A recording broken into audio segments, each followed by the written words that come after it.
Pipeline being built near Native American lands in North Dakota. And today, for the first time, the head of the Dallas-based pipeline builder talked to Fox 4 News about the controversy. Kelcy, the CEO of Energy Transfer Partners, says his company will not consider rerouting the Dakota Access Pipeline. He's heard the concerns about the water contamination and damage to Native American burial sites. But only on Fox 4 News, he tells Richard Ray his thoughts on those concerns and why the route will not be changed. I'm sure some of them, Richard, are peaceful, and then there's a large percentage of them that are not peaceful. They're violent people that just want this, that just stop all hydrocarbon production. There's a reason this route exists. It exists because there's already 2 pipelines that cross under the lake at this location. So the likelihood of disturbing any historical sites is just very, very, very small. The Army Corps of Engineers has delayed approving the river crossing, calling for more tribal input. I think there's a reasonable chance that I have a meeting with the chief of the Standing Rock Sioux in a few weeks. I have requested that meeting, and I think there's a reasonable chance that may occur. You think you can find some common ground? If the common ground is to make them comfortable that we're not going to have a leak and contaminate their water source, absolutely. If the common ground is to not build the pipeline, there's no possible way. Last week in Austin, Kelcy was confronted by activists and agreed to meet with the Society of Native Nations board member Pete Heflin. But that now, he says, is not going to happen. They want reporters, they want 4 or 5 more attendees from different tribes around the country. No. I'm not going to do that. I agreed to meet with this gentleman and have a frank conversation, not with reporters, not with cameras, but rather to hear his issues and let him hear mine. And here recently, we have... Society member Yolanda Blue says the group's demands are simply about accountability. Public transparency in what is going to take place in this meeting. And to at least have another group member in there, a member of media in there, somebody to hear what is being said.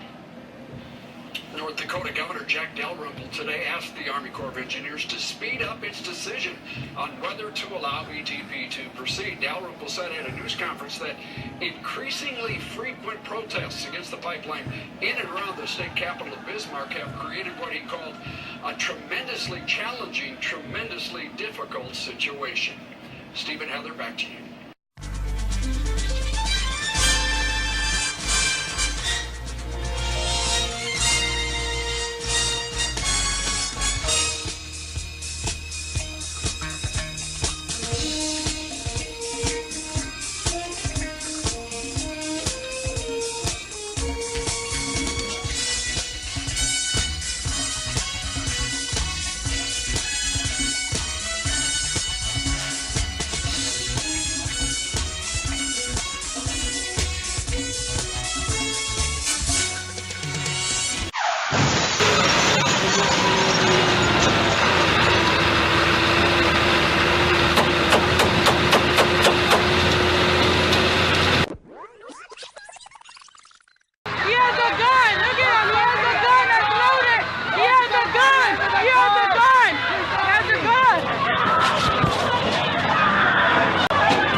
Baby, right. This is sovereign nation right here. This is sovereign people's land right here. So. Oh! Who the fuck is that? You okay? You okay? Here. All right. Are you?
understand.